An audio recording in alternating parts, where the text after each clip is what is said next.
Hello sir. Hello madam, ఏం కావాలి?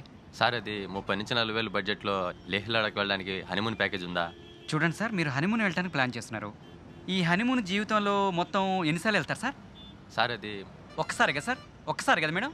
నేను సెకండ్ టైం. కానీ సార్తో ఫస్ట్ టైం హనీమూన్ వెళ్తున్నారు కదా మీరు. నేను అది చెప్తున్నాను. మీరు ఒక 9,550 రూపీస్ యాడ్ చేశారంటే హనీమూన్కి మడకేశ్వర్కి వెళ్ళి రావచ్చు మేడం మీరు.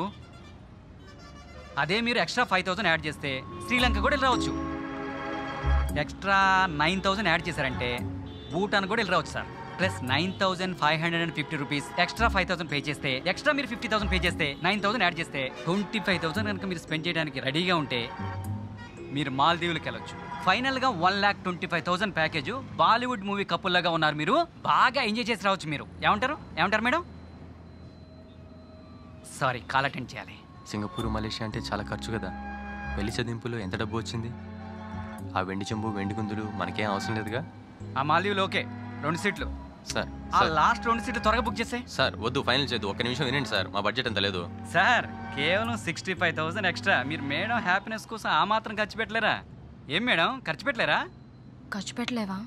ఖర్చు పెట్టలేనట్లేదు, పెట్టగలను. పెట్టగలరు. జగ్గు ఆ 2 సీట్లు బుక్ చేసాయి. Congratulations sir, congratulations madam. Please take it sir. కౌంటర్లో 1,001 రూపీ టోకెన్ అడ్వాన్స్ పే చేసాను సార్. ఎరా పెళ్ళి కొడుక, ఇప్పటికి గుర్తొచ్చావు మేము. వాట్సాప్లో ఇన్విటేషన్ పంపించాను, పెళ్ళికి వచ్చి గిఫ్ట్ ఇవ్వు. గిఫ్ట్ ఇవ్వాలి. అరే లోఫర్, ఊళ్ళో వాళ్ళందరినీ హనీమూన్కి పంపిస్తున్నావు కదరా. నీకెన్నిసార్లు ఫోన్ చేశాను, మేము హనీమూన్కి వెళ్ళాలి, ప్లాన్ చేయరా అని. మమ్మల్ని కూడా హనీమూన్కి పంపించు. ఈ నెల కొంచెం టైట్గా ఉందిరా, కొంచెం ఆగు, నేనేదో ఒకటి చేసి ప్లాన్ చేస్తాగా. ఆగలేను, నాకు మళ్ళీ లీవ్ దొరకదురా. అందుకే నేను అన్నీ ఒకేసారి చేసేయాలి. పెళ్ళైన మరుసటి రోజే హనీమూన్కి వెళ్ళాలని డిసైడ్ అయ్యాను. మంచి ప్లేస్. నువ్వు అన్ని అర్జెంట్ అని చెప్తే ఎందుకురా?